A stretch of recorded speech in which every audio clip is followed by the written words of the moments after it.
Ganesh arrangements కోసం మన బాలాపూర్ నుంచి ట్యాంక్ బండ్ వరకు ఒక రూట్ ఇన్స్పెక్షన్ కోసం అందరూ వచ్చాము.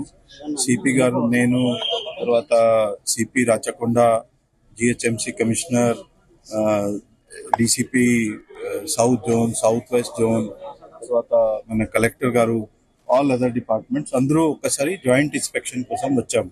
ఒక కోఆర్డినేషన్ గ్రూప్ పెట్టి దాంట్లో ఒక పని కంప్లీట్ చేస్తున్నాము. అందరూ ఆల్ డిపార్ట్మెంట్ చాలా కోఆర్డినేషన్ చేసి పని చేస్తున్నారు. ఖైరతాబాద్ గణేష్ గత సంవత్సరం లాగా ఈసారి కూడా వారు ఆర్గనైజింగ్ కమిటీ వారు అందరూ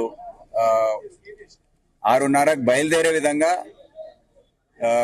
1:30 నిమజ్జనమయ్యే విధంగా వారు తరలిస్తారని చెప్పారు.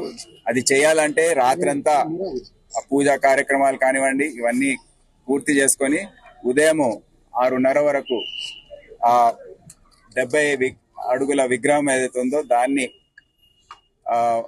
ట్రైన్ పైకి తరలించి మూవ్మెంట్ 6:30కి స్టార్ట్ చేస్తామని హామీ ఇచ్చారు. తప్పకుండా అక్కడ ఉన్న అధికారులు, పోలీస్ అధికారులు కానివ్వండి, జిహెచ్ఎంసి, రెవెన్యూ అందరు కూడా కోఆర్డినేట్ చేసి వారితో ఇది ముగిస్తారని మేము ఆశిస్తాం.